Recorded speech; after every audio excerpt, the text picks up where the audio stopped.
Irmãos, graça e paz, boa noite. Meu nome é Diego, sou de Blumenau, do Ministério Arca, e vim a convite do pastor Ricardo aqui com bastante alegria. Minha esposa não pôde estar, está cuidando de uma menina que a mãe está hospitalizada e a minha esposa resolveu ficar com a menina para cuidar. A mãe foi hospitalizada em cima da hora, até orei por ela na hora da intercessão, que a irmã pediu para colocar as causas diante do Senhor, e eu coloquei a vida da irmã. Mas estou muito feliz de estar aqui, irmãos, com o coração disposto mesmo a cooperar com aquilo que vocês têm construído aqui. Já fui tomado por um zelo gigante, não só no espaço, quanto no carinho também dos irmãos nos recebendo, e com bastante alegria nós estamos aqui nessa noite. Sou de Blumenau, mas sou carioca de origem, mas fica tranquilo que eu torço para o Fluminense, então não precisa se preocupar. Então, sou buona gente, como dizem os italianos, e com bastante disposição de cooperar com vocês, nós estamos aqui. Vamos orar por mais um instante, para que o Senhor nos acompanhe nessa hora, que alcance a sua interioridade com disposição. Pai, em nome de Jesus, nós nos colocamos mais uma vez diante de Ti, clamando nessa hora, que o Espírito da profecia tenha liberdade nesse lugar. Como diz a Tua palavra, o testemunho de Jesus é o Espírito da profecia, e nós estamos aqui submissos à Tua vontade, a sermos tocados pela espada da Tua palavra, mas que ela toque a tal ponto que nós não venhamos mais nos recuperar dessa noite, Deus. Nós queremos ser marcados a tal ponto que isso mude o nosso jeito de andar, o nosso jeito de enxergar, a nossa interioridade seja afetado pela Tua glória e pela verdade das Tuas Escrituras. Deus, em nome de Jesus, que o Teu Espírito nos conduza, que todo pensamento demasiado com o dia de amanhã seja crucificado nessa hora. Nós queremos levar cativos à cruz todo pensamento, toda ansiedade, toda preocupação que nos rouba da revelação da Tua palavra, e nós queremos entregar o nosso interior completamente disponível à ação do Teu Espírito, em nome de Jesus. E que isso que façamos aqui nessa noite seja para a glória do Teu nome, para a glória do Teu nome, Deus. Em nome de Jesus nós clamamos nessa hora. Amém e amém. Irmãos, eu comentei com o pastor que quando o Senhor constrangeu o nosso coração a um sermão, um encontro de fraquezas, eu acho que até passei uma imagem aí, não sei se vai estar, mas enfim, e debaixo desse convite, eu quero que você com bastante disposição caminhe conosco. Por mais que o tema não combine muito com uma quarta profética, nós vamos chegar lá, fique tranquilo, mas eu quero que você entregue a sua interioridade para o Senhor afetar ela nessa noite, em nome de Jesus. Quando Jesus apontou os fariseus, Ele nos deu algumas características. Ele falou que esses homens eram como sepulcro caiado, ou, trazendo numa linguagem mais coloquial, seria um túmulo decorado. Limpo por fora, mas sujo por dentro. Com vida por fora, mas com morte por dentro. Lábios que insistem em honrar a Deus, mas o coração está longe dele.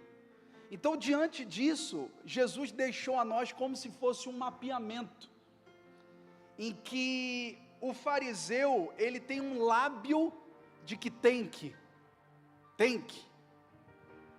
Ele tem uma prática se der. O lábio é de que tem que, mas a prática é se der.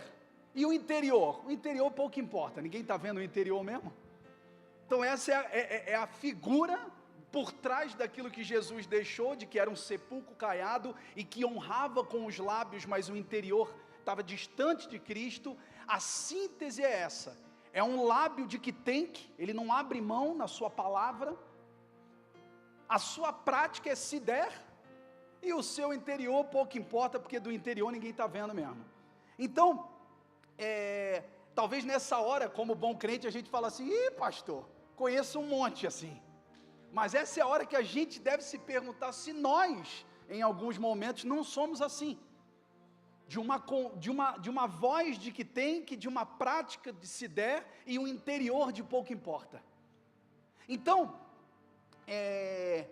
existe um estrago que acontece diante disso, que todo mundo acredita nele, menos a sua casa. Todo mundo acredita no fariseu, menos quem conhece ele. Os próximos, os de perto, não conhecem, os de perto não acreditam no fariseu, porque conhece ele em sua proximidade. Os próximos não conseguem acreditar, porque eles acessam o que ninguém acessa. Eles têm contato com aquilo que ninguém tem contato. E isso talvez, para muitos não há problema nenhum em viver dessa forma, uma vez que hoje nós vivemos uma época em que há um louvor do visual e o louvor do distante. Então, dizer para você que os próximos não acreditam no fariseu, talvez isso não incomoda muitos cristãos, porque hoje, nessa era contemporânea, nós vivemos o louvor do visual e o louvor do distante. Admiramos alguém que está a trocentos quilômetros da gente, e imaginamos aquele visual como um visual perfeito. Então, dizer que o fariseu, ele não consegue convencer os próximos, muitas vezes não afeta a nossa interioridade, como eu disse, porque hoje a rede social fomenta a admiração do visual, e a nossa correria fomenta a admiração do distante, porque a gente não tem tempo para se aproximar. Então, o cara é bênção. Tá, mas você teve com o cara? Ele é bênção por quê? Não, é correria doida, depois a gente se fala. Então, esse tempo é um tempo que a rede social trouxe a admiração do visual, e a correria trouxe a admiração do distante. E isso é um perigo. Por quê? Porque ninguém mais se aproxima para testificar. E se a gente não se aproxima por testificar da vida de Deus que há no outro irmão, a gente pode estar colhendo de um fariseu sem saber. Então, eu queria deixar para você algo muito frisado ou destacado nessa primeira parte. Irmão, zele por aqueles que têm coragem de dizer que você está com mau hálito. Zele por ter do seu lado aqueles que têm coragem de dizer o que ninguém diz. Porque ele está amando você de perto, te preparando para quando você estiver com aqueles que não vão ter a mesma misericórdia. E muitas vezes a gente não gosta das partes indigestas da relação de proximidade. Então essa distância vai fomentando o farisaísmo, mesmo dentro do nosso cristianismo. Não é porque nós estamos na igreja que nós estamos blindados. Nós precisamos entender que o evangelho a qual pregamos é um evangelho de testemunha, é um evangelho de proximidade. Se eu perguntar aqui quem conhece o velho da van, levanta a mão quem conhece o velho da van. Levanta a mão aí, pessoal. Conhece? Agora baixa a mão, eu vou perguntar com mais entonação, para você entender. Quem aqui realmente conhece o velho da van, levanta a mão. Talvez termos informações sobre Cristo não quer dizer que conhecemos Ele. Então, nós precisamos entender que esse evangelho é um evangelho de testemunha. Testemunha fala do quê? João vai falar isso. João vai dizer, o que nós devemos falar? Fala do que vocês viram. Fala do que vocês ouviram. Às vezes nós pensamos isso, né? Pastor, mas eu não sou tão letrado. Eu não tenho conhecimento do aramaico. Irmão, só fala do que Deus fez. fala do que você tem visto, do que você tem ouvido. O Evangelho nada mais é do que uma mensagem de testemunha, uma mensagem de proximidade. Deus não busca divulgadores. Vamos fazer bastante divulgação, não. Na verdade, quem está estragando é os divulgadores, porque anunciam sem qualquer critério. Esse Evangelho é um Evangelho de testemunhas. Amém?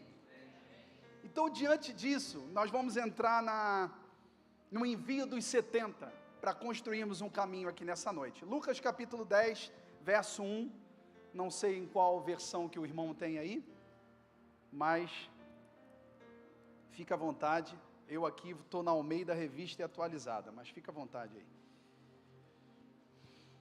Depois disso, o Senhor designou ainda outros 70, e os enviou como?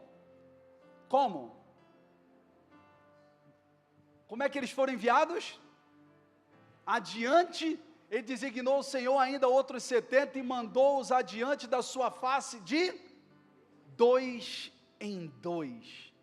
O Evangelho, ele é um Evangelho de comunhão, e diz assim: para que o precedessem em cada cidade e lugar aonde ele estava para ir. Entre comigo nesse lugar, irmão. O Senhor envia 70, e Ele envia de 2 em 2, não por coincidência. Ele envia de 2 em 2. E Ele envia esses homens em contato de proximidade e comunhão, a um lugar que ele estava para ir. O Senhor envia aqueles homens para precedê-lo num lugar que ele estava para chegar. O que isso quer dizer? Vamos a Isaías 61, verso 1, para você entender onde nós vamos chegar. O Espírito do Senhor está sobre mim, porque o Senhor me ungiu para pregar boas novas aos quebrantados. O Senhor me ungiu para quê? Para pregar boas novas a quem? Aos quebrantados, e curar os quebrantados de coração. Então vamos voltar a Lucas 10, ainda que não no telão, mas deixa na nuvem aí. Ele enviou de 2 em 2, para que precedesse ele na cidade que ele já estava indo. Isaías vai confirmar essa verdade, dizendo assim, o Senhor me envia aos quebrantados de coração. Então eu estou com meu irmão na comunhão, por meio da comunhão. A comunhão revela o Evangelho, mas a comunhão está livre para revelar o Evangelho. Ela não precisa convencer, porque o Senhor sempre me manda ir a quem já está quebrantado de coração. Eis que o Senhor me ungiu para pregar as boas novas aos quebrantados de coração. Quando eu vou, Jesus já foi. Então, isso eu não quero que fique só no rito, mas eu quero que você entenda que, uma vez que Jesus não me manda ir numa cidade que ele já não esteja indo, eu tenho a responsabilidade de chegar naquela cidade sendo de verdade, e não apresentando a minha melhor versão, porque o meu papel não é convencer o lugar que eu cheguei. O meu papel é revelar o Espírito por meio da comunhão. Então às vezes a gente se preocupa em chegar no lugar e convencer, quando na verdade se a gente apresentasse a nossa versão verdadeira, por meio da comunhão, nós já revelaríamos o Cristo. O que eu quero que você entenda? A missão dos 70 é uma missão de intimidade, de comunhão entre dois irmãos, que chega numa cidade onde Cristo já está indo. O que isso significa? A comunhão está livre para ser o repartir da nossa verdade. Ela não precisa ser uma apresentação da nossa melhor versão. Ela é o repartir da nossa verdade. Por quê? Porque quem convence, já convenceu. Quem está indo, já está indo comigo. Quantos entendem o que eu quero dizer, irmãos? Louvado seja Deus. Fica comigo nesse lugar. como é que Paulo sauda os irmãos na segunda carta aos Coríntios? A graça do Senhor Jesus, o amor do Pai e a comunhão do Espírito Santo estejam convosco. O Espírito é o Espírito da comunhão. É a graça do Filho, é o amor do Pai e é a comunhão do Espírito. Imagina que alguém chegue nesse ambiente aqui. Essa pessoa, como eu me senti como visitante. A pessoa, ela não sente o Espírito pela atmosfera de poder, isso é poder de fora. Ela sente o Espírito quando é revelada a ela a comunhão dos irmãos, porque é o amor, a graça e a comunhão do Espírito Santo. Às vezes nós nos preocupamos tanto, né, pastor, com a atmosfera em revelar o Espírito. O Espírito vai ser revelado com a vida familiar de vocês, irmãos. É por aí que o Espírito é revelado. E a vida familiar não é a apresentação de uma versão, é a entrega da minha verdade. Então sabe o que a gente tem que começar a se acostumar? A cumprimentar uns os outros. E aí, irmão, tudo bem? Tudo bem nada, irmão. Entrega tudo aí, entrega o ouro. Fala que está ruim mesmo, vamos chorar junto. Mas só que, não, tá doido? Aqui a gente tem que ser, sabe? Não. Aqui é o lugar seguro para a gente morrer, irmãos. Aqui é o lugar mais seguro da terra para a gente ser de verdade. Ah, mas fizeram. Ah, mas lá no outro lugar que eu fui, lá, irmão, a comunhão genuína é o lugar mais seguro da terra. Por isso que Paulo vai dizer: não deixei de congregar, como é costume de alguns, quanto mais quando vocês veem que o dia se aproxima. O que ele está querendo dizer? Quando estiver começando a ficar ruim, daí que vocês têm que andar junto. Quando vocês veem que o dia está se aproximando, daí que vocês têm que andar junto. Quanto mais que vocês veem que o dia se aproxima, daí congreguem. Mas daí começa a nossa bagunça. Congregar não é frequentar. Congregar é misturar a vida. Congregar é misturar a vida. E a pergunta é se nós estamos dispostos a misturar a vida, porque quando nós nos aproximarmos, nós vamos ter que apresentar a nossa verdade. E é mais fácil ministrar um personagem no domingo do que apresentar uma verdade na mesa na segunda. E nem todo mundo está disposto. Nós precisamos caminhar nesse lugar, irmão. E olha só que coisa linda. Ainda dentro da missão dos 70. Quantos estão comigo até aqui, irmãos? Estão nesse lugar comigo? Louvado seja Deus. Lucas 10 ainda, verso 5. Vamos continuar a missão dos 70. Olha só. Ao entrares numa casa, dizei, a paz esteja nesse lugar. Verso 7. Permanecei na mesma casa. Um evangelho relacional.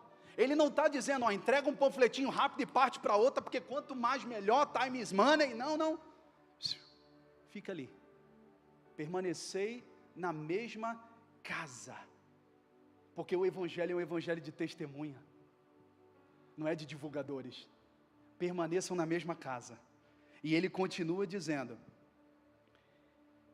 não andeis, o fim do verso, digno é o trabalhador do seu salário, não andeis a mudar de casa em casa, fique naquela casa, misturar vida,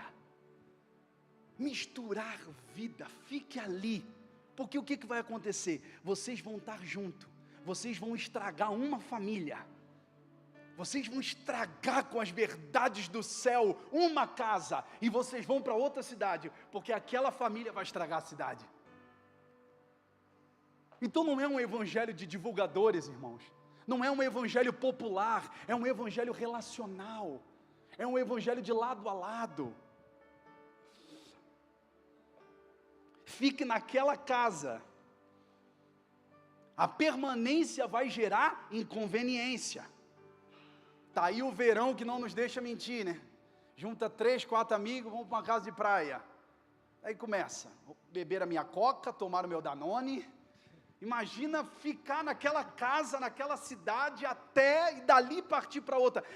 A comunhão é uma santa inconveniência.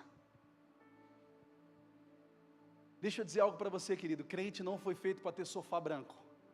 Aleluia. Crente não foi feito para ter sofá branco. E eu acho esquisito isso, pastor. A gente pergunta, a pessoa fala assim, pô, agora eu virei crente. Legal. Cara, assim, eu gosto de tudo, gosto das músicas, só não gosto de ler e não gosto de gente. Ou seja, Deus deixou um livro e se manifesta por meio da comunhão. O cara não gosta de ler e não gosta de gente. Meu irmão, vai ser budista, vai para o monte, tenta outra coisa, vai ser monge, mas não tem como. Às vezes a gente faz atalhos religiosos para tentar algumas coisas que é impossível por meio das escrituras. É impossível. Nesses dias eu fui na casa de uma irmã, lá em Blumenau, primeira visita na casa de uma irmã oriunda de um outro ministério, depois de 30 anos, e fomos na casa dela, daqui a pouco papo vai, papo vem, e ela puxou aquele sofá de puxar, né?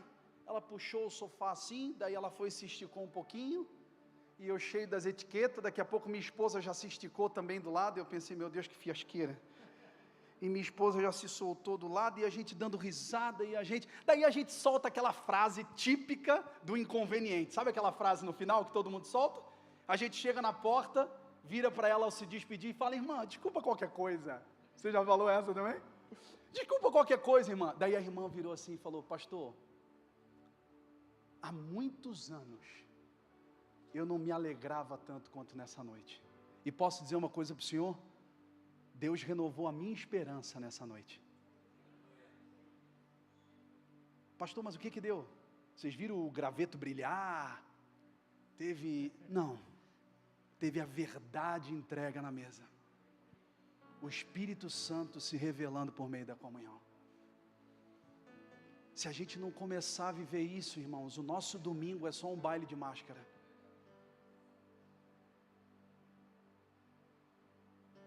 O nosso domingo é só um baile de máscara.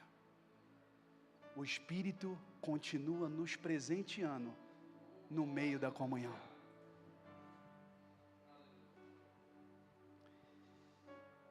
Então eu não vou para aquela casa para convencer ninguém, porque é a primeira visita na casa da irmã, oriunda de outro lugar. Será que eu preciso, dentro da etiqueta evangélica, será que eu preciso para ela ficar no ministério a qual eu pastorei? Não. Aqui, ó, meu coração é esse aqui. Se caminhar comigo é esse aqui, ó, esse aqui é meu coração. Eu não vou para convencer, porque ele só me leva aos quebrantados de coração. Ele só me leva aonde ele já quebrantou, irmãos. Aonde ele já quebrantou, onde ele já fez. Eu não vou para convencer ninguém, eu vou para repartir a verdade e ser cura na vida do outro. A constante indignação dos fariseus para com Jesus, que você vai ler nos relatos, sempre era essa. Olha com quem ele está sentado à mesa. Olha com quem ele anda.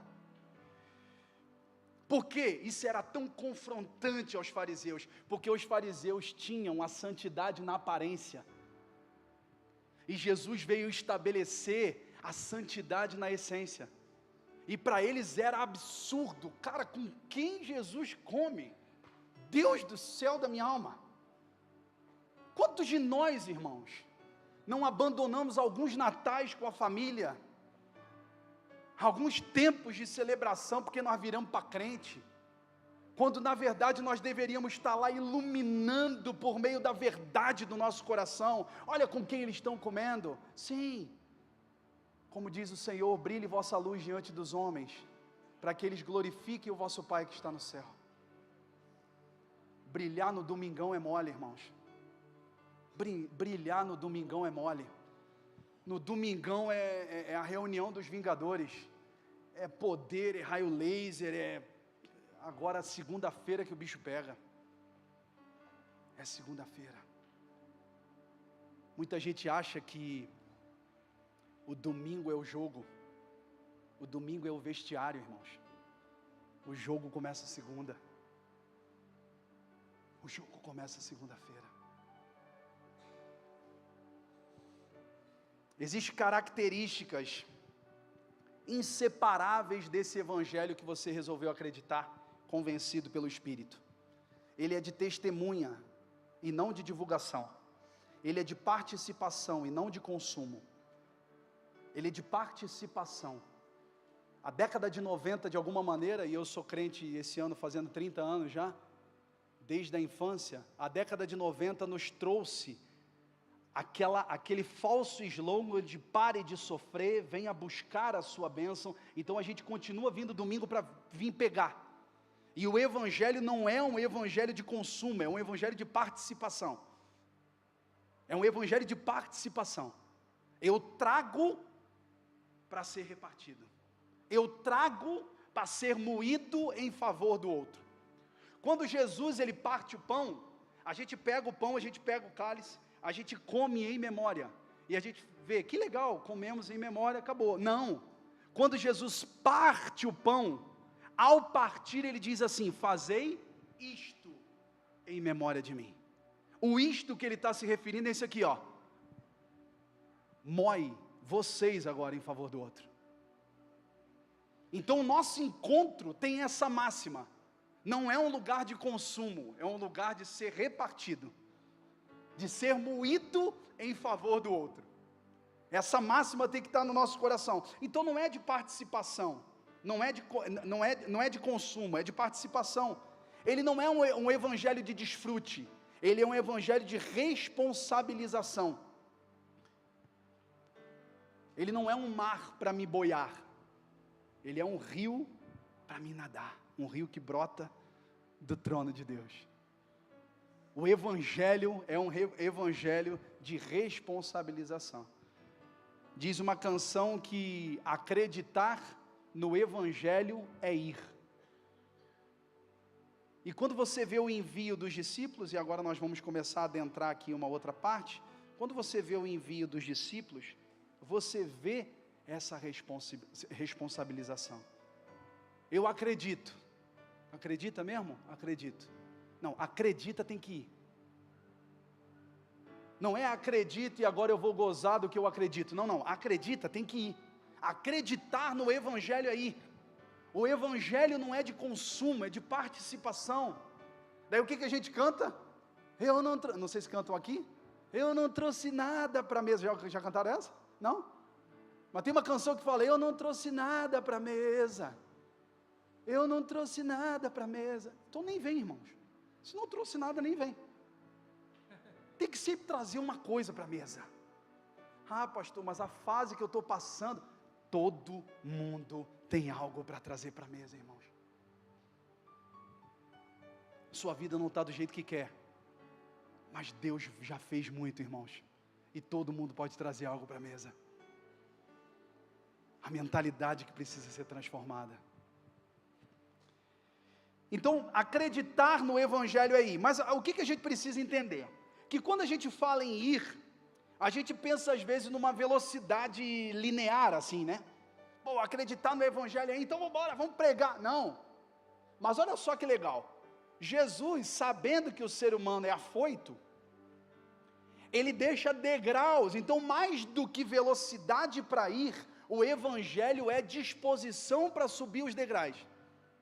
Em que sentido? Ele fala Jerusalém, Judeia, Samaria e o quê? Confins da terra. Então não é sair, porque não é um evangelho de divulgação, é um evangelho de testemunha, é um evangelho de comunhão, é um evangelho de intimidade, é um evangelho de andar lado a lado. Então tem que ser degrau por degrau. Jerusalém, Judeia, Samaria e confins da terra. Vamos lá? Abre comigo, por favor, Atos capítulo 1, verso 8.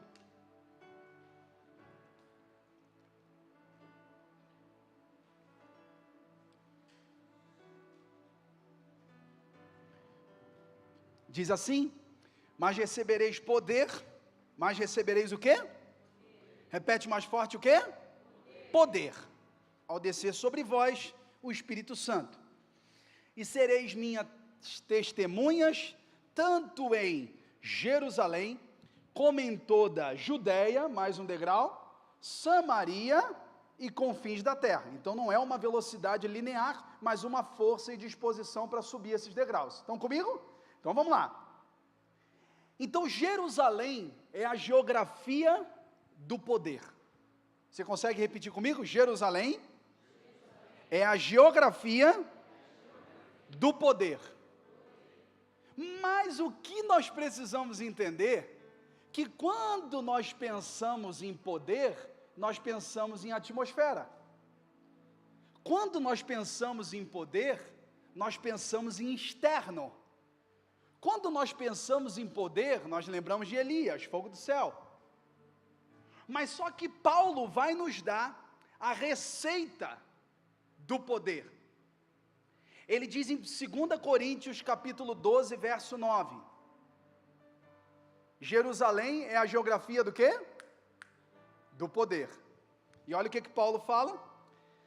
Então, 2 Coríntios 12, 9 vai dizer: então ele me disse, a minha graça te basta, porque o poder se aperfeiçoa aonde? Na fraqueza.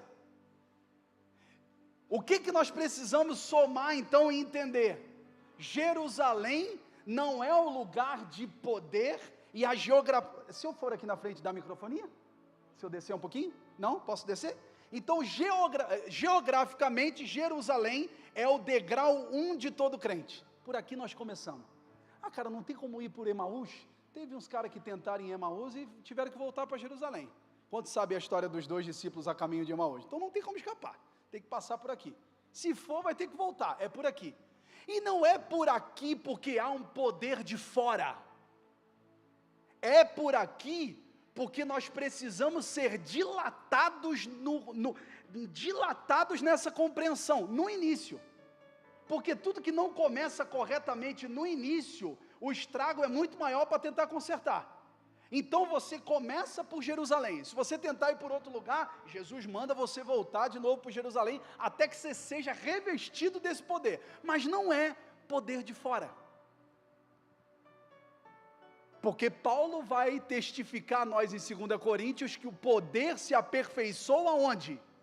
Na fraqueza. Então Jerusalém é a geografia onde eu posso expor o quê?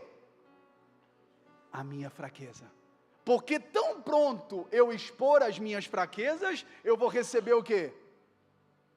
Poder. Quantos entendem o que eu quero dizer, irmãos? E a cultura está fazendo alguns homens e mulheres burlar Jerusalém e tentar cristianismo pelo atalho. Não, porque a minha cultura é de não me expor. A religião tem feito alguns homens e mulheres tentar pular o degrau de Jerusalém, mas não tem como. Jerusalém é o lugar que nós devemos permanecer até receber poder, e não receberemos poder sem primeiro repartir as nossas fraquezas.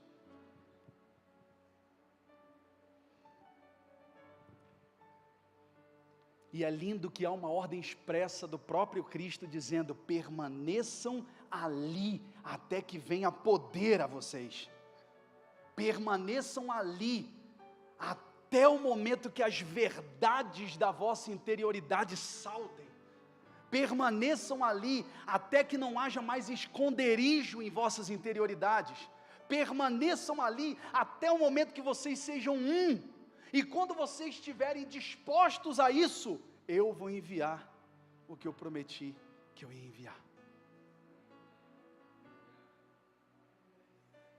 Escute isso. Sabe como começou a igreja? Sabe qual foi a primeira reunião coletiva dos seguidores de Jesus sem o mestre? Enquanto o mestre estava, fazia parte do ministério de Jesus. O primeiro culto sem Jesus. Como foi?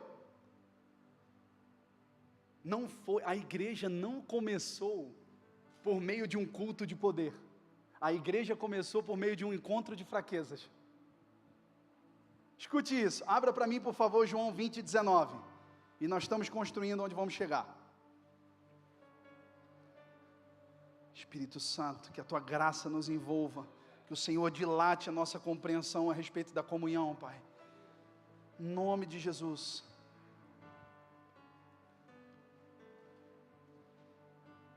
A igreja começou a partir de um encontro de fraqueza e não de um culto de poder. E tudo que a gente quer, não sei aqui, vou falar de Blumenau, né? Só lá que acontece. Tudo que a gente quer, tudo que a gente não quer, melhor dizendo, nos nossos encontros, é uma fraqueza. Tudo que a gente não quer é que algo não saia perfeito. Um erro no som ou no louvor já atrapalha o nosso culto. Mas aqueles homens e mulheres, discípulos de Jesus, no primeiro encontro da igreja, no mundo, sem o mestre, eles não se encontraram para repartir poder. Eles se encontraram para revelar suas fraquezas. João 20:19 vai dizer o seguinte: ao cair da tarde daquele dia, o primeiro dia da semana, não por coincidência, o primeiro culto caiu no domingo. Amém? Ao cair da tarde daquele dia, o primeiro da semana, trancada as portas da casa onde estavam quem? Eles estavam como? Eles não estavam dizendo, estamos grandão, o mestre foi, agora deixa com nós. Não, eles estavam acanhados, eles estavam em pânico, mas uma coisa eles não abriram mão, de estarem juntos. E Tomé olhava para Tiago, e Tiago olhava para Lucas, e Lucas olhava para Pedro. E aí, como é que você está? Deus, cara, rapaz, acho que já era para nós. Eu estou em pânico. Ih, cara, se tu tá, eu estava esperando tu ir para eu ir, agora que você fala que está ruim, agora eu também vou confessar, está ruim para mim também. Porque a fraqueza tem disso, irmão. Está todo mundo achando que um e o outro é poderoso, até que o primeiro diga que está ruim. Daí o outro vai dizer, realmente está ruim. Realmente eu sou esse cara. Você é esse aí? Ih, eu sou pior do que você, eu sou esse aqui. E quando a gente começa a revelar as nossas fraquezas, o Senhor começa a derramar a graça do seu poder.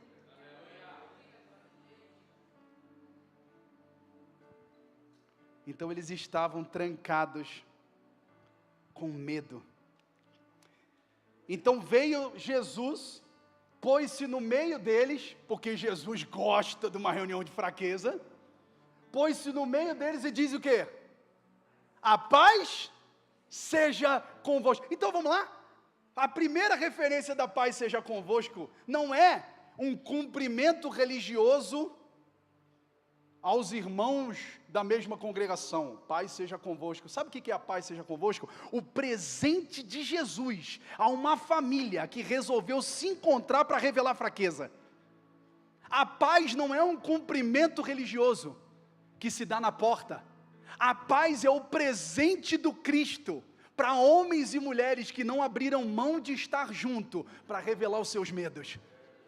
Jesus chega e fala, cara, paz seja com vocês. Então permita-me viajar um pouco, pode botar na minha conta essa, tradução segundo Diego, pode botar na minha conta essa, não tem problema não. Eu imagino Deus Filho com Deus Pai, e Deus Pai vira e fala assim, filhão, está consumado, agora vai vir o Espírito Santo. Desce lá e vê se eles estão prontos. Daí Jesus desce. Jesus desce e fala, ih rapaz, tão com medo, tão em pânico, tão acanhado que dá dó. Daí ele volta para o pai, e vira para o pai e fala assim, pai, eles estão no ponto exato para receber o Espírito Santo. Sabe qual é o ponto exato de receber o Espírito Santo? É quando você já não tem mais a condição. Porque se eles vão pela condição deles, o ministério seria deles.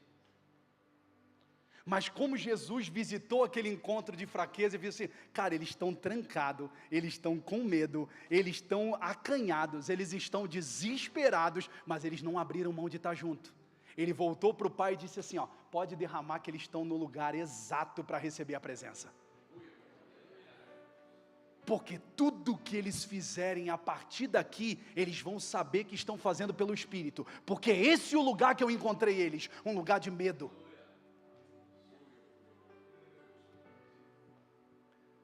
Pastor, sabe o que eu tenho orado para Deus nesse tempo? Eu tenho orado, pastorzão, e dito assim, Deus, não me deixa aprender a fazer.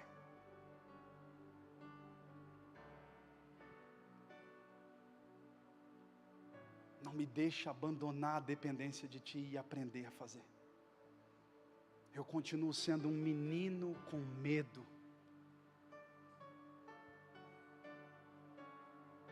Eu continuo sendo um homem carregado de anseios e necessidades. Mas a Tua graça me basta, Jesus. Não me deixa aprender a fazer. Não me deixa não perceber que o Senhor já não está mais no negócio.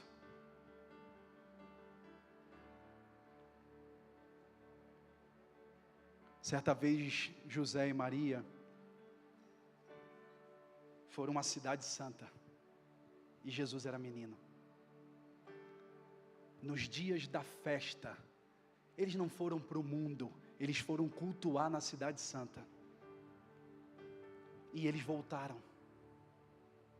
E já distante, um dia de viagem, eles repararam, cadê Jesus? Ih, rapaz, o menino ficou na cidade. Essa tem que ser a nossa oração. Senhor, não deixa a gente te perder no caminho. Não perder o Jesus no mundo, perder o Jesus no culto. Jesus não deixa a gente te perder no caminho. Então a igreja nasceu desse lugar. Assim como o Pai me enviou, envio vocês, e havendo dito isto, soprou o Espírito Santo. Pai, eles não estão prontos, mas eles estão no lugar exato, em que agora eu faço. Eles estão no lugar exato. Então Deus não quer que a gente faça. Deus quer que a gente vá até o ponto em que algo pode ser feito por Ele. Quando a gente faz, a gente estraga, irmãos. Todo o evangelho que o homem coloca a mão já está adulterado. Então Deus só quer que a gente vá até o lugar onde algo pode ser feito por Ele. Mas sabe qual é o problema? A oração geralmente é o último recurso. A oração não é o ponto de partida. Vamos mudar de emprego? Vamos chutar algo aqui. Vamos mudar de emprego? Vamos orar. Não, a oração é o quê? Pastor, convoca o círculo de oração. A mulher foi para a UTI e está em estado terminal. Daí agora a gente ora. Então a oração deveria ser na hora da gripe, o primeiro recurso, não o último recurso. Daí, se a gente não tem a vulnerabilidade no espírito, a gente vai se guiando por esses sinais michurucas. Daí o que a gente fala? Ô pastorzão, queria falar com o senhor, estou indo lá para Londrina. É mesmo, irmão? O que aconteceu? Não, fui, Deus abriu uma porta. É mesmo, irmão? Mas fala para mim como é que é essa porta aberta, porque eu também gostaria de ver. Como é que é esse esquema de porta aberta que você viu? Você viu uma porta aberta? Não, meu patrão me ligou, vai me transferir para Londrina, para mim ganhar o dobro. Daí, entendi. A porta aberta é para você ganhar o dobro, se fosse para ganhar metade, era o diabo que estava abrindo a porta. Mas como é para ganhar o dobro, é Deus. Então, já é fácil, o inferno já aprendeu a negociar contigo, porque toda vez que der o dobro, é Deus. Então, olha que loucura. A gente não começa no lugar de dependência, e a gente busca Deus como último recurso. Daí não dá, irmãos. Daí não dá. Cristianismo não é por adesão. Gostei muito do culto, gostei muito da religião, vou ficar, não. Cristianismo é por participação. Não tem como você viver sem se envolver com essa verdade e sem deixar essa verdade esquadrinhar você. Não tem como. Eles estão prontos para receber o poder. E você já conhece a história. 2 discípulos estavam indo embora a caminho de Emaús. E, sintetizando a história, porque muitos conhecem, quem não conhece, leia lá depois em Lucas 24, até para a gente otimizar o tempo. Os 2 estavam a caminho de Emaús, e a história fala que eles estavam andando, Cristo estava ali, a visão deles estava fechada, eles não repararam que era o Cristo, e Cristo falou, mas o que rolou, cara, que vocês estão saindo frustrados, o que deu? Ele falou, cara, o homem veio, nós achamos que ele ia fazer uma revolução, e nada do que ele falou que ia fazer, ele fez, então nós estamos... Então, vamos lá? Jerusalém, eu pedi para você deixar na nuvem, aí no seu cérebro, Jerusalém é a geografia do quê? Do poder.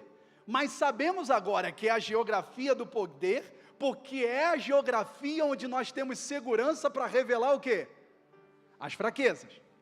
Mas agora, por meio da vida dos discípulos a caminho de Emaús, nós vamos entender também que Jerusalém é o lugar onde Jesus frustra a sua revolução. Por que os 2 jovens foram embora de Jerusalém e tentaram um atalho por Emaús? Porque eles criaram uma revolução e uma história, um plano para colocar Jesus. E Jesus frustrou aquele plano e eles saíram de Jerusalém. Então Jerusalém não é só o lugar de poder por meio da fraqueza, é o lugar onde Jesus frustra o teu para estabelecer o plano dele. E eu não sei se essa era a palavra que você queria ouvir numa quarta-feira. Mas Jesus, ele frustra a sua revolução que você escreveu para encaixar ele, e ele começa a te colocar numa história que ele escreveu para você. Então Jerusalém não é só o início de todo crente, e essa é a beleza do que o Espírito está conduzindo nessa noite. Jerusalém não é só o início de todo crente, mas também é o reinício de muitos crentes. E eu não sei qual o estágio da caminhada que você está, se no início ou no reinício. Uma coisa é certa, que nós precisamos voltar para esse lugar. E quando eles tiveram a visão aberta, de pronto, a Bíblia fala em Lucas 24, que eles voltaram para Jerusalém, e permaneceram ali. Então vamos voltar, em Lucas 24, 49, na promessa de poder. Quantos estão comigo até aqui, irmãos? Amém? Estamos caminhando para o fim. Lucas 24, 49 vai dizer: eis que envio sobre vós a promessa do meu Pai. Permanecei, pois, na cidade, até que vocês sejam revestidos de poder. Então Jerusalém é o lugar de poder. Mas, vamos descobrir outro lugar nessa geografia maravilhosa do Evangelho. Verso 50. Depois de revestir eles de poder, entendendo que Jerusalém representava essa geografia, ele vai falar de um novo lugar. Então os levou para Betânia, e erguendo a mão, os abençoou. Jerusalém é o lugar de poder, e Betânia é o lugar da bênção.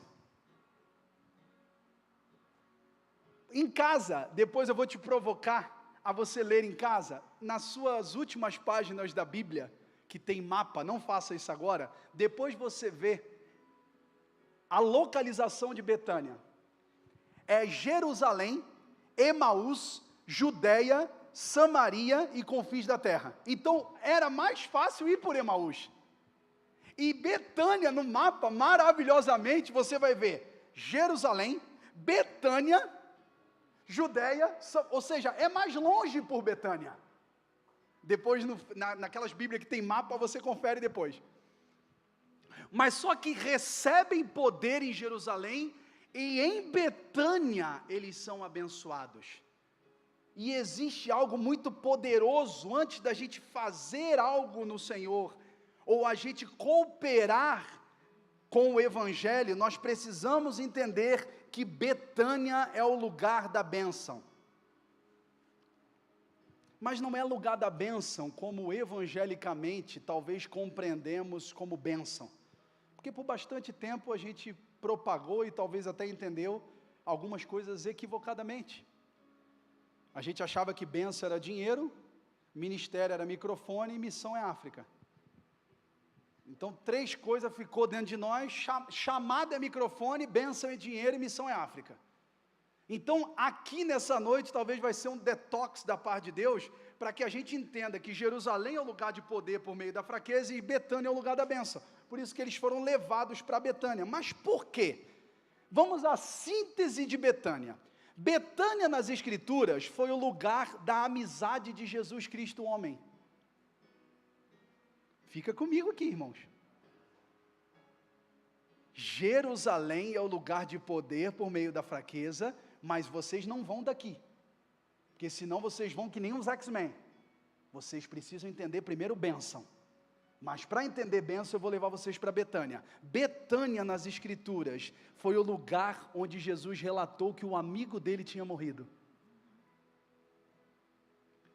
Betânia era um lugar onde ele jantava com Lázaro, Marta e Maria. Ele tinha partilha. Betânia foi o lugar onde Jesus, pastor, não teve receio de chorar.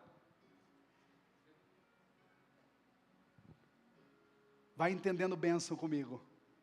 Vai ressignificando. Reseta o HD aí e vai ressignificando bênção. Um lugar onde eu tinha amigos. Um lugar onde eu tinha partilha. Um lugar onde eu não tive receio de chorar. Discípulos, vem cá. Se vocês forem daqui, vocês vão que nem uns poder. Não, vem cá, vem entender bênção primeiro. E eu vou abençoar vocês daqui.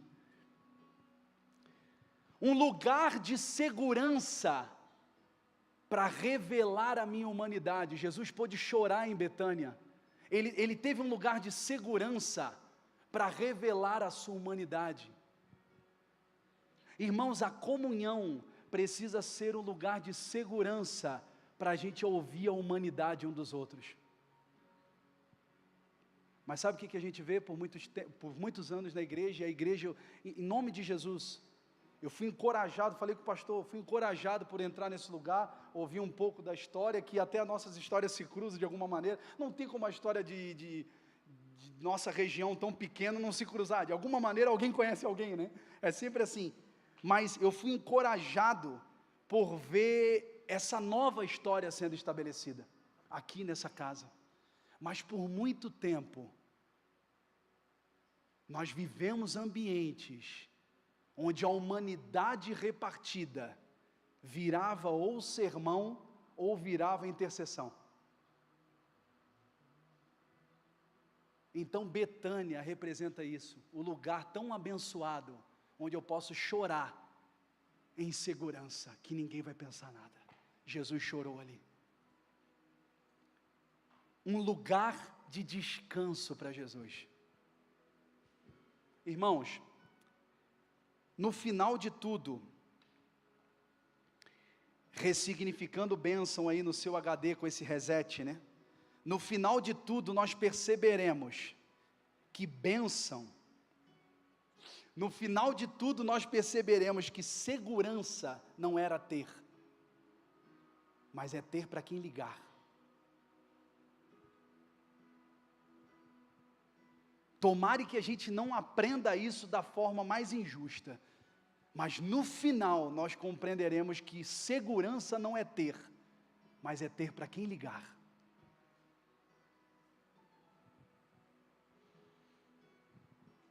No lugar de Betânia é o lugar que eu abençoo os discípulos. Então olha só, existe um verso, Marcos 10, 29, DJ, bota lá para nós.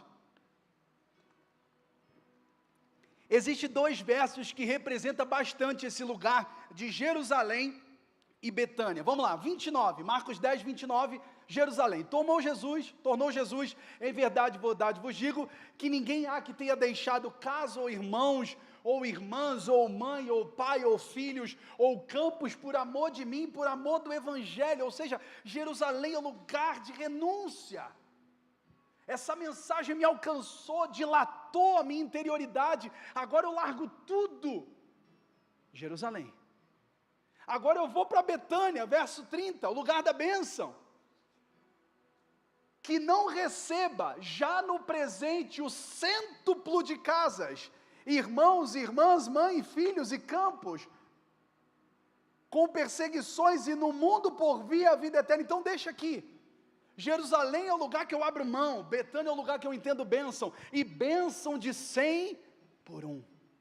Quantas vezes nós já falamos isso? Imaginando 100 vezes mais, que era o lugar de bênção. Sabe o que nós estamos compreendendo nessa noite que é bênção?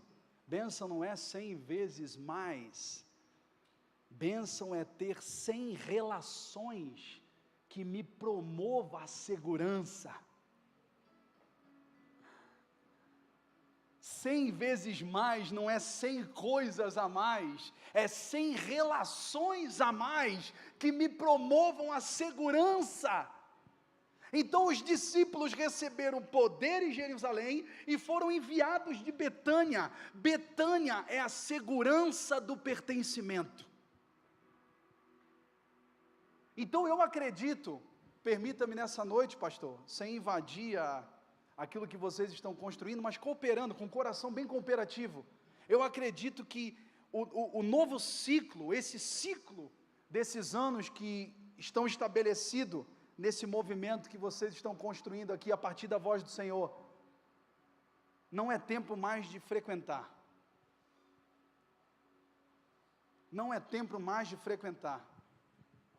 Nós precisamos entender que a bênção de Betânia é a segurança de pertencer.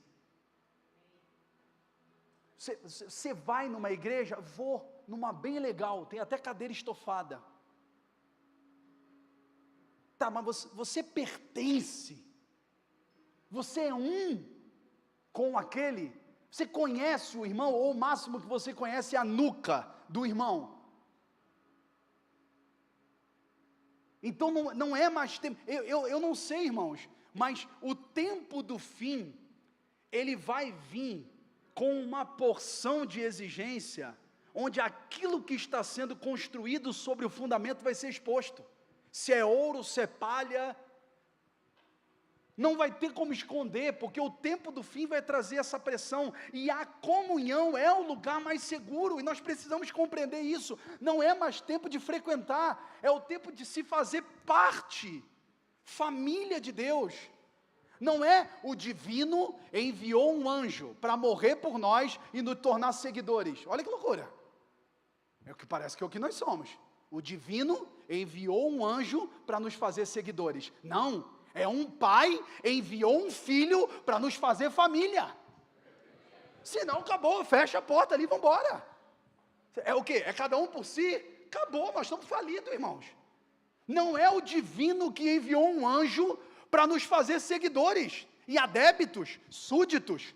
Não, é um pai que enviou um filho para nos fazer família.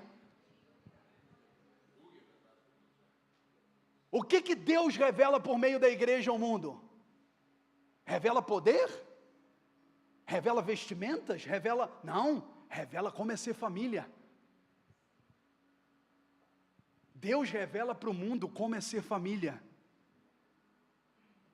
Em meio a um mundo que está lutando pelo seu, em meio a um mundo que está aguardando a marca, sendo que já está todo mundo assim, ó.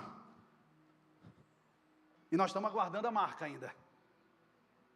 Em meio ao mundo que ninguém olha para o lado, existe uma igreja que está olhando para o lado. Existe uma igreja que se arruma no domingo, não para vir pegar o seu, mas existe uma igreja que se arruma no domingo para repartir o nosso. Então, ou nós entramos nesse lugar, ou o peso profético do fim vai nos aniquilar, irmãos. Paulo vai falar de entranháveis afetos e compaixões. O que é entranháveis afetos? É sentimentos de entranha.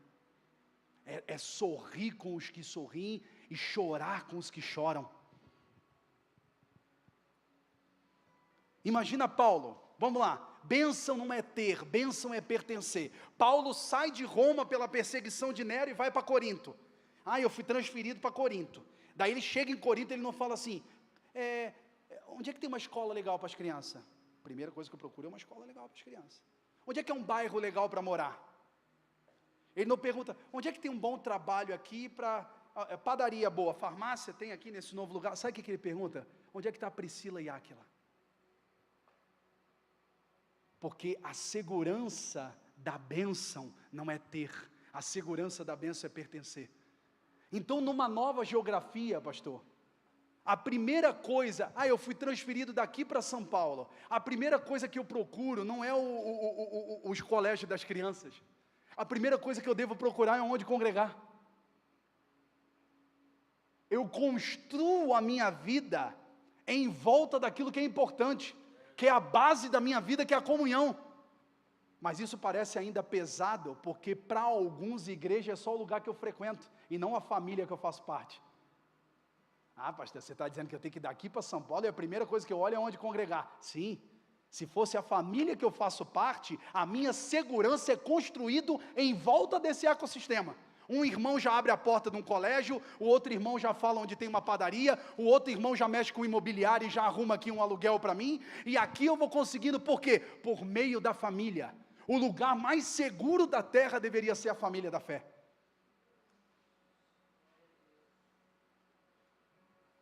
E o que eu oro nessa noite e torço? Carregado em amor cooperativo com o que os irmãos estão construindo. Mas que o Senhor reorganize a nossa bússola nessa noite, irmãos.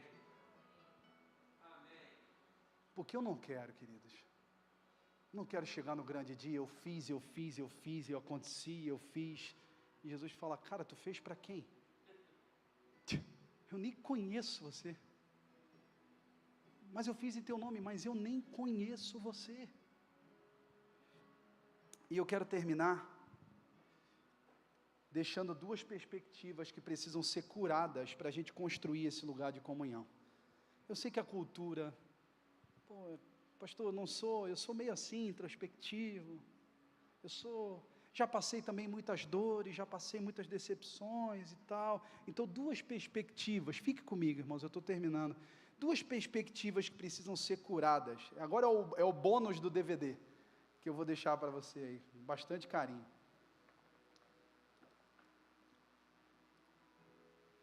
Você não precisa fazer uma atividade correta para Deus.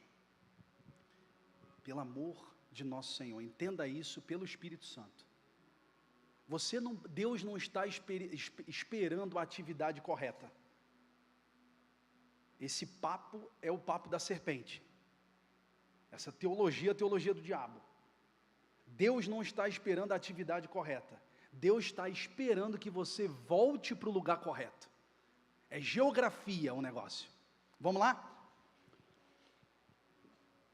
Por que o homem é a coroa da criação e o que é melhor Deus não criou de primeira? É tão bom. É muito bom. Deus criou isso, é bom, aquilo é bom. Mas quando Deus criou o homem, muito bom. Por que não criou o muito bom primeiro? Porque algo precioso precisa ser entendido por nós. Deus criou tudo. Deus criou o universo para colocar a terra. Deus criou a terra para colocar o homem. E Deus criou o homem para colocar o espírito. Então Deus sempre cria a próxima parte, deixando pronta a parte anterior. Então Ele cria o homem por último, para o homem se preocupar com o lugar e não com a atividade. Não, tu não precisa. Se eu criasse primeiro, ele ia ter o trabalho para conseguir o consumo, o trabalho para conseguir se alimentar. Ele ia precisar começar. Não, agora eu criei tudo e boto o homem depois, para que ele entenda que a nossa questão é lugar e não atividade. Quanto entende o que eu quero dizer? Daí vem a serpente e fala o quê? Não, você não tem tudo. Se você fizer, você vai ter. Daí pega Deus e coloca Deus no final. Depois de eu fazer, eu vou ter. Esse papo é da serpente. porque em Deus eu já tinha tudo. Então, a teologia do diabo, o que ele faz? Ele coloca Deus no final. Se eu fizer, eu vou ter. Se eu fizer isso, eu vou alcançar. Se eu vir, eu vou. Não. Eu preciso entender. Se eu ofertar, eu ganho. Não. Tudo te darei se prostrado me adorares. Esse papo é de outra pessoa. E você sabe quem é. Com Deus, você precisa compreender que Ele já está por meio de Cristo no começo. E agora, quando eu me movimento com o coração correto. E não mais para ter Deus. Quem coloca Deus no final é a serpente. Então, o que nós precisamos entender? Primeira dica para a gente encerrar e depois eu vou para a última. Precisamos compreender que nós não temos problema de atividade. Nós temos problema de lugar. Às vezes nós, pegando exemplo só, às vezes o músico vem tão criterioso com ele mesmo e, hoje não foi legal. Deus não tem problema com atividade. Deus tem a questão com o lugar. Ele chega para Adão e em nenhum momento ele pergunta a Adão o que você fez. Ele pergunta, Adão, onde você está? A gente marcou um lugar e um encontro. Todo fim de tarde, e aonde você está, que você saiu do lugar que nós combinamos. E por a gente ter saído do lugar, a gente quer preencher Deus com um monte de atividade. Quem coloca Deus no final, é a serpente. Quantos estão comigo até aqui? E por último, nós precisamos entender, não tente estabelecer vínculo de comunhão com a sua régua. Minha criação foi... A sua régua, por melhor que seja, é caída.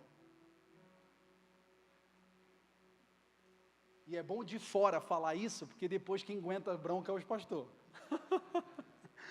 Mas a sua régua, por melhor que seja, ela é caída, irmãos. Não, rapaz, se tem uma coisa que eu não tolero, é atraso. Conta atrasada, então tem que pagar no dia, tem que... Aqui, ó, é pulso firme. Muito provavelmente, talvez aquele homem que destaca muito bem isso, ele não tem problema de assistir pornografia na madrugada. Por quê? Porque o ser humano, ele destaca muito bem para esconder aquilo que ele ainda faz de muito mal. Então a sua régua, por melhor que seja, ela é caída. Por esse prisma, nós começamos a comunhão, amém? É a reunião dos cacos, aleluia? Não tem um bom sequer, se tivesse um bom já tinha levado, está todo mundo no trabalho aqui, está todo mundo no empenho, e agora nós vamos comungar, por esse entendimento. Eu sempre lembro, quando eu falo isso, eu sempre lembro da minha esposa. Minha esposa, um dia, como toda esposa aqui, deixa as missões para nós quando sai de casa, né? Elas querem uma revolução em casa quando a gente está lá. Ela sai e fala, estende a roupa, ela falou para mim. Eu pensei que era só em Blumenau, né, pastora? Mas em Ilhota também tem isso, né? A Luciane falou para mim assim, amor, estende a roupa. Depois nós nos encontramos, pastor, no lugar onde ela estava, pergunta se me saudou com a paz do Senhor. Primeira coisa que ela perguntou é o quê? Aleluia, né? Estendeu a roupa? Eu falei, estendi. Ela falou, mas estendeu certo? Eu falei, ué, tem um tutorial de como se estende roupa? Pendurei, botei o pregador, acabou. Não, mas tem um jeito certo. Eu falei, mas qual é o jeito certo, Luciane? O jeito certo é o meu, ela falou. Aleluia? Então o que a gente quer tentar comunhão? A gente quer tentar comunhão no sentimento da falta. E não é no sentimento da falta, é no sentimento da entrega.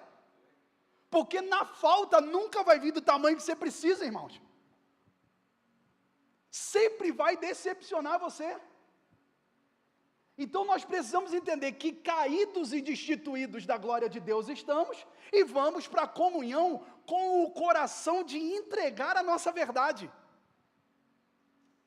Paulo vai dizer o seguinte, ele morreu, 2 Coríntios 5,15, Ele morreu por todos nós, para que os que vivem não vivam mais para si mesmo, mas para aquele que por eles morreu e ressuscitou. 16. Assim que nós daqui por diante, pensei que estava lá, assim que nós daqui por diante, 2 Coríntios 5,16, assim que nós daqui por diante, o quê? O quê? O quê? Segundo o quê? Acabou. A ninguém conhecemos segundo a carne.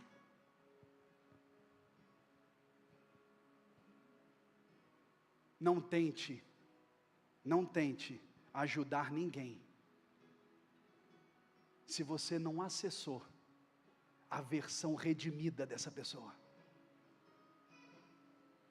Essa pessoa nunca vai alcançar a sua régua e provavelmente você vai abandoná-la no caminho. Não tente ajudar ninguém que ainda você está conhecendo segundo a carne.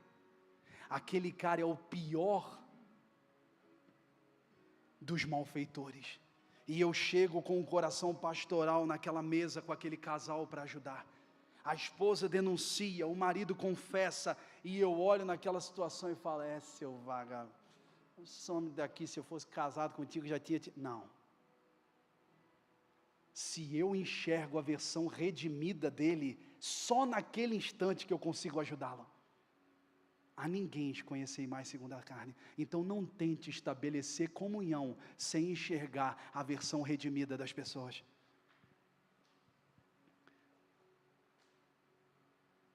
Sabe por que Deus insiste em você? Porque você é bom e mamãe passou açúcar em mim? Não. Sabe por quê? Deus insiste em você porque só Ele tem a foto original sua. Nem o diabo tem. O diabo mostra o momento, mostra monstrificado pelo orgulho, mostra monstrificado pelas falhas, monstrificado pelos vícios, monstrificado pela iniquidade e pela maldade. Cristo chega diante do trono de Deus e diz, não é esse cara é esse aqui, ó.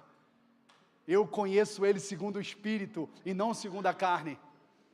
Então não tente estabelecer comunhão se você não quer conhecer segundo o Espírito.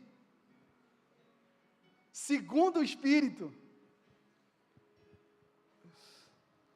Você sabia, eu vou contar uma curiosidade aqui, se você der um Google aí, buscar, existem de 4.300, não catalogadas, a talvez 17.000 religiões na Terra. Você sabia disso? Existe de 4.300 a 17.000 religiões na Terra. Deus olha para a Terra e enxerga 2 grupos só. Se você disser evangélicos e não evangélicos, eu vou tacar esse microfone em você. Deus olha para a terra e enxerga 2 grupos só, mesmo em meio a 17.000 religiões que possam ter. Ele enxerga os que estão em Cristo e os que ainda estão em Adão. Esses 2 grupos que Deus enxerga a terra. Os que estão em Cristo e os que estão em Adão. E deixa eu dizer, tem pessoas tentando fazer cristianismo por Adão ainda. Tem pessoas tentando viver evangelho no toma lá da cá, no comer e depois eu pego, no fazer depois eu ganho. Tem gente tentando viver cristianismo em Adão, é impossível.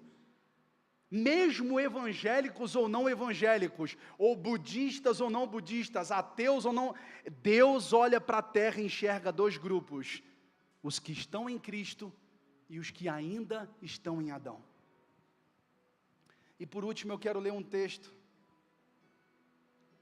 E antes de abrir o texto, eu quero destacar, cresçam em comunhão, irmãos. Cresçam em comunhão.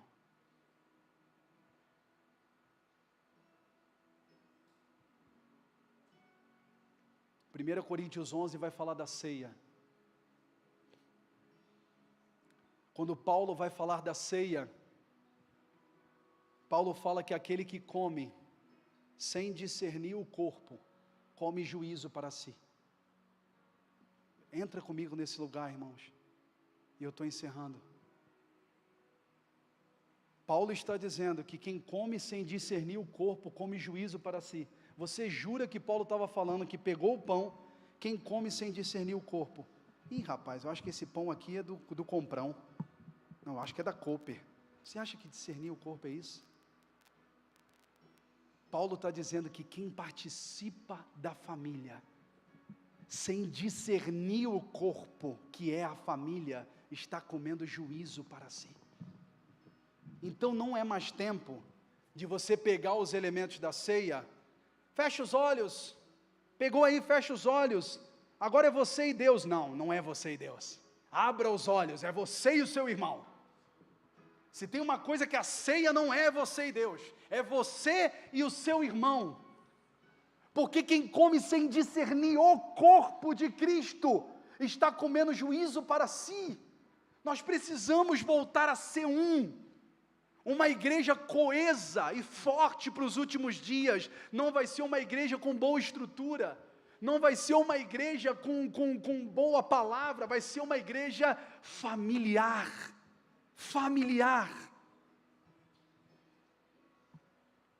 E eu me encerro. João, primo de Jesus, Jesus homem, o judeu. Acredito que a Bíblia não relata, mas eles viveram a infância junto ali, brincando e tal. Até que João foi ser o precursor de seu primo, preparando o caminho para o Senhor. E aconteceu que veio Jesus. João não disse: ih, primão, beleza, chega junto aí, agora é contigo. Não, ele falou: eis aí o Cordeiro, que tira o pecado do mundo, a ele ouvi. Mesmo sendo primo e íntimo, ele não enxergava o seu primo segundo a carne. O balizador da comunhão é enxergar a versão espiritual de cada um, irmãos. Mesmo com a intimidade, nós podemos ser íntimo do pastor e continuar enxergando sua espiritualidade. Nós podemos repartir fraqueza com o irmão, e quando o irmão sobe aqui, nós vemos vida de Deus no irmão. Por quê? Porque nós não enxergamos segundo a carne. Que o Espírito Santo ministre os nossos corações. Fique de pé no seu lugar.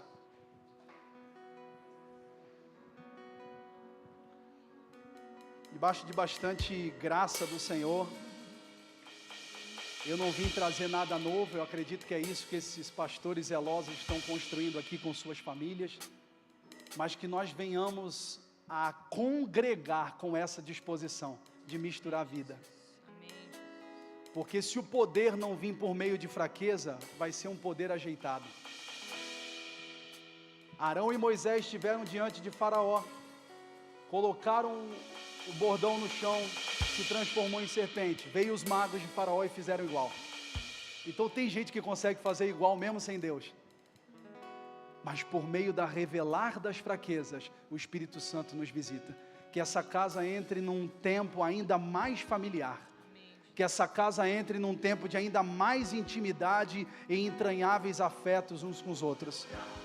Que os irmãos que ainda estão pela decepção, num estágio de frequentar, possam se abrir à cura de Deus e passar a misturar vida uns com os outros. Em nome de Cristo Jesus, Pai, que a Tua graça nos envolva. Eu sei que cada um aqui tem uma história, cada um aqui tem uma vivência, cada um tem um aprendizado e uma cultura, e eu não estou jogando isso fora, mas a Tua graça nos basta. Essa noite não é só uma noite onde o Senhor ativa o início de alguns por Jerusalém, mas assim como jovens a caminho de Emaús, o Senhor restaura o reinício de alguns nessa geografia onde nós podemos revelar fraqueza, nesse lugar seguro onde nós podemos ser abençoados na segurança de pertencer. Em nome de Jesus, Se os nossos olhos estavam monstrificados ao enxergar nossos irmãos, que nós venhamos perceber que a ninguém mais enxerguemos segundo a carne, que haja disposição em nós de andar uns com os outros, enxergando a versão redimida de cada um, Deus. Em nome de Cristo Jesus, que a Tua graça e o Teu amor alcance o mais profundo da nossa interioridade nessa noite, em nome de Jesus. Em nome de Jesus.